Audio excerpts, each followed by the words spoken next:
If you like them, use them. Sketchy's great.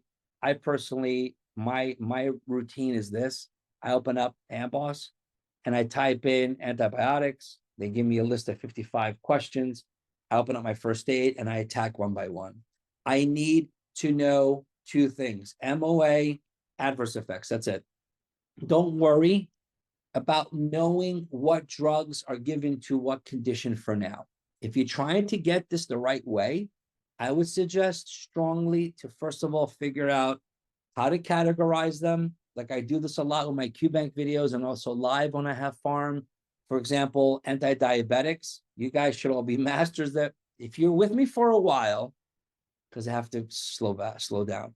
If you're with me for a couple of months, by now you should be masters of anti-diabetics. If you just joined me, welcome. You have plenty of time to learn them.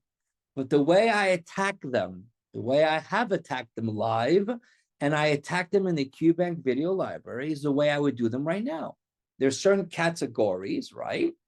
Figure out, well, these two go here, these two go there. Okay, fine. Next, how do they all differentiate from each other?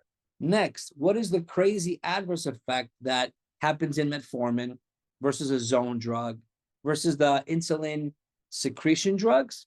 Well, I don't know about you, but if I give you a drug, if we give it to a patient that increases insulin secretion, what's two things that will happen as possible adverse effects? Well, low sugar, because the drug is pumping insulin, right? Low sugar.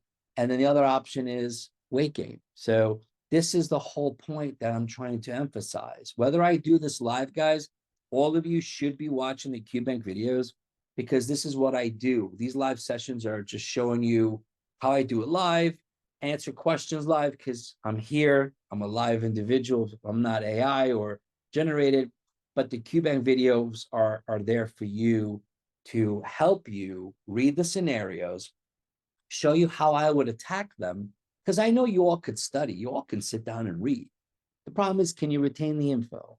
Can you recall the info on exam day, which is the most important day of your step one career? Because you might know it today, but the secret is, will you know it 4 months from now?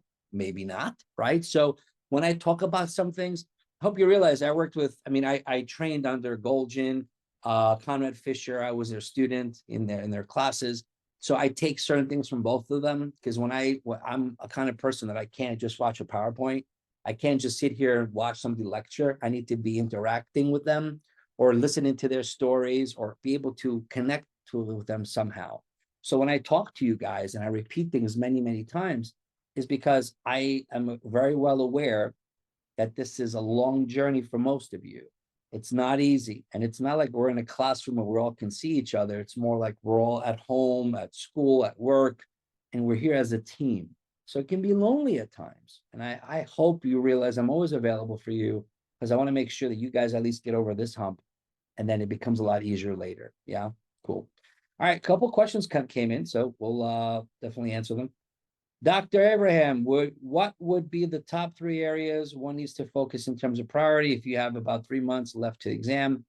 I mean, it's hard to say top 3 areas, because we have all the organ systems, right?